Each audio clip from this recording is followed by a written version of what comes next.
Bonjour. Dans cette 11e vidéo de ma série sur la trigonométrie, je vais parler du théorème du sinus. Il est énoncé ici sur un triangle qui est illustré ici. Dans la première vidéo que j'ai faite d'introduction à la trigonométrie, j'ai limité le nombre de paramètres à 2 paramètres. Il y avait un angle et une longueur.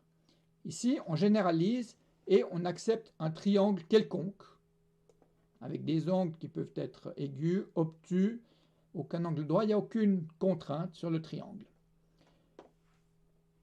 La notation qu'on va utiliser, on a donc 3 angles, alpha, bêta, gamma, et le côté opposé à l'angle alpha, on le note A, le côté opposé à l'angle bêta, on le note B, et le côté opposé à l'angle gamma, on le note C.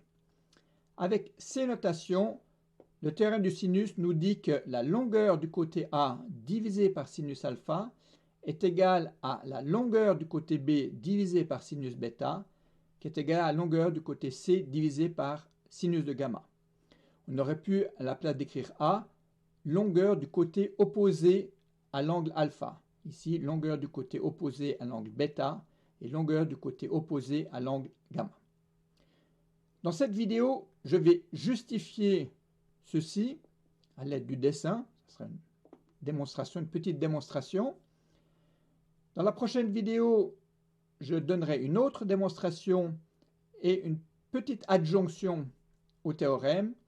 Et dans une troisième vidéo sur le théorème du sinus, je donnerai un exemple et puis également un piège auquel il faut faire attention. Alors, pour démontrer ces égalités, en réalité, je vais démontrer cette égalité, puis on aurait pu choisir d'autres angles, donc celle-là sera automatique. On va dessiner la hauteur H qui part depuis le côté C et qui arrive au sommet ici. Donc, on a un angle droit ici. Alors, le raisonnement, je vais le continuer ici. Et je dois diminuer. Voilà, comme ça on voit bien le tout. Peut-être encore comme ça. Voilà, on a notre triangle, la hauteur ici. Et maintenant, on remarque ici, on a un triangle rectangle d'hypoténuse B. Et donc, on peut utiliser la définition de ce qu'est le sinus de alpha. C'est le côté opposé sur l'hypoténuse. Donc, sinus alpha, c'est égal à H sur B. On a un autre triangle rectangle qui se trouve ici, d'hypoténuse A, avec l'angle bêta ici. De nouveau, on peut utiliser la définition. Sinus bêta, c'est égal à H divisé par A. Donc, côté opposé à bêta divisé par l'hypoténuse A. Et donc, on a H sur A égale sinus bêta. De là, je peux isoler le H, je multiplie par B des deux côtés, ça me dit H égale B fois sinus alpha. Et de ici, je peux dire H est égal à A fois sinus bêta, en multipliant par A des deux côtés. Donc, H est égal à B sinus alpha, qui est donc égal aussi à A sinus bêta. Il suffit de diviser maintenant par sinus alpha et par sinus bêta pour avoir B sur sinus bêta est égal à A sur sinus alpha. J'aurais pu faire exactement le même raisonnement avec un autre côté et ça me donnerait en fait cette paire d'égalité qui est ici. Maintenant, on peut dire j'ai un petit peu triché parce que sur le dessin, ce que je pourrais avoir également, c'est quelque chose de ce style-là. D'ailleurs, on voit tout à coup la hauteur H a disparu.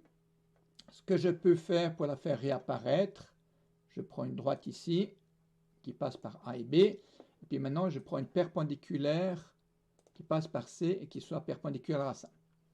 Et maintenant, mon H, nouveau H, ça serait le point qui va de là à là. Et on pourrait faire le raisonnement. Donc maintenant, je vais juste, peut-être, juste pour être vraiment clair, il faut que je cache ceci. Voilà. On aurait la hauteur ici. Et en fait, tout fonctionnerait de nouveau. On pourrait faire la même démonstration. Ici, on aurait de nouveau un triangle rectangle. Et de nouveau, cette longueur sur B, ça serait le sinus de alpha. Maintenant, on aurait en réalité cette longueur sur A, ça serait le sinus de l'angle qui est ici. Et on a un théorème qui nous dit que le sinus de l'angle ici, c'est égal au sinus de l'angle qui est ici.